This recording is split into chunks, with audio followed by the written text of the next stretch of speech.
Judge Alex returns with the case of Richard Delacruz, who's suing his landlord, Jason Vale, for $5,000 for medical bills and pain and suffering after coming to blows over a shoveled snow path.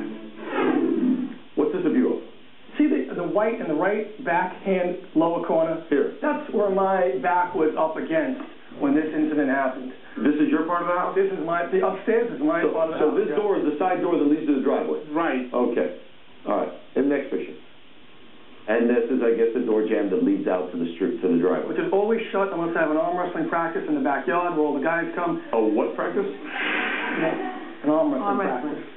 Arm wrestling practice? Yes. He was the United States arm wrestling champ. Are you really? I was for 3 years. In 2000. The world, too. World champ. No kidding.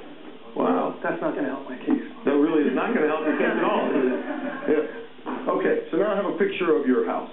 So take me to where we left off. I was a bit, upset about him parking his car where my children, shovel their children. Hello? Hello? They're children. Just because they're teenagers, they're not children.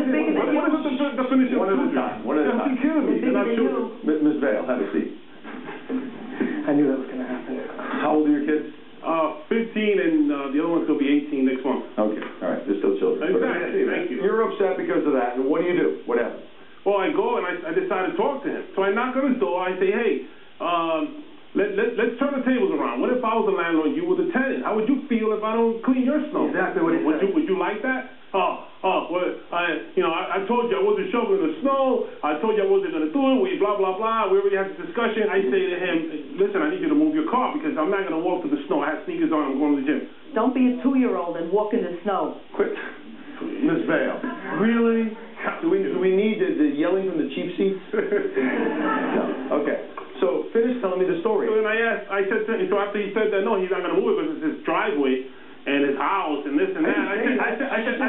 I said, listen to him. Okay, so if you're not going to move the car, I need you to shovel me another path because I have to get to my car. Yeah, that's not making so have a seat. He said no. He said he's not doing it. He's not doing it. So I said to him, okay, the last option is that I walk through your house in order to get, because he cleans his snow in front of the house, you make sure that he don't slip. Now, so I said to him, listen, I gotta walk through your house because I've been through his house. Remember, he trusted me. So there was a rapport. So I thought there was no indication that he was gonna disagree with me. So I said to him, listen, I need to walk through your house to get to my car. He didn't say anything, nothing. Then I started walking up those 3 steps. Quiet. I started walking up those 3 steps. I stepped into his house once. I think I put my right foot in. He let me have it. I blacked out. I fell 3 steps backwards. I hit my head, and then the next thing you know, I wake up probably like 4 or 5 seconds later. He has me like this, hitting me, like this. Up next, Judge Alex melts down his defense. So you got him in a guillotine choke? Yeah. Do you know how many police officers accidentally kill people by employing a choke technique that doesn't work? And they're trained to use the choke. Judge Alex is back with the case of Richard Delacruz, who's suing his landlord, Jason Vale, alleging Jason nearly killed him during a fight about a shoveled snow path. He's suing for $5,000 for pain and suffering, medical bills, and ruined clothing. Tell me your version.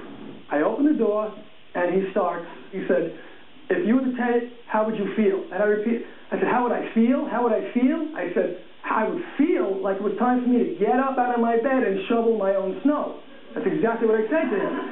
And then I answered that question. Then he went on just like he said started saying about the car, but I never said I wouldn't move it. It was just the way he was making his demands. It looked like he's like, well, you're going to move your car or you're going to shovel my snow, and he's making his demands, and it's like, I already know that he's gone through anger management classes. How did you know that? Sure, I don't know if that's a fact. His family had told me that he had been through anger management. Had you been through anger management? Absolutely not. So tell me about the fight. That's what I want to hear. Okay. So at this point, I'm like wondering where he's going to go, and I'm thinking about how I'm going to shut the door, and then he's like, he said his exact words were, he didn't ask me to come through my house. He's like, well, if you don't do that, I ain't getting my sneakers wet, and I'm coming through your house.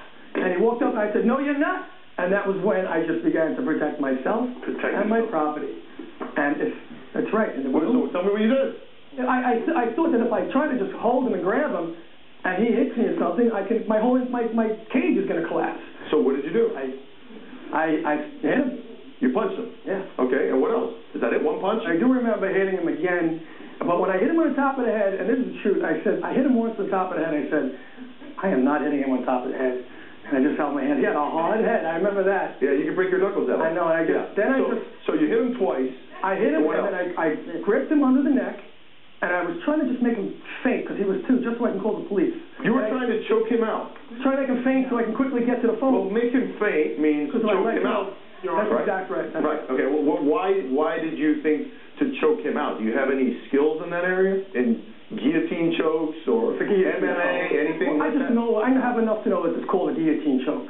So you got him in a guillotine choke? That's it, yeah. So you had it's very hard to put someone out anyway. Do you know how many police officers accidentally kill people by employing a choke technique that doesn't work? And they're trained to use the choke. And you're just scrambling down there thinking this is going to work. No, so what happened? He's got me like this. He's still hitting me. And then all of a sudden, no, you're still hitting me. Stop. And then I say, my mind goes into, wait a minute, you're going to die right here. So right there, I just defecate on myself. I had no control of my bowel movements. So I run down the steps to my unit, bleeding like crazy. I take off my shirt. Look, this is the shirt I was wearing. This is preposterous. This guy's gonna. All blood is coming out. This guy, he ruins this $450 jacket. When Judge Alex returns, he might not be welcome, but he's sticking around. The two of you continue living together? That's when his game plan went into full effect. I'm not looking to pay them any rent due to the traumatized. I was traumatized. It was the most dramatic experience of my life.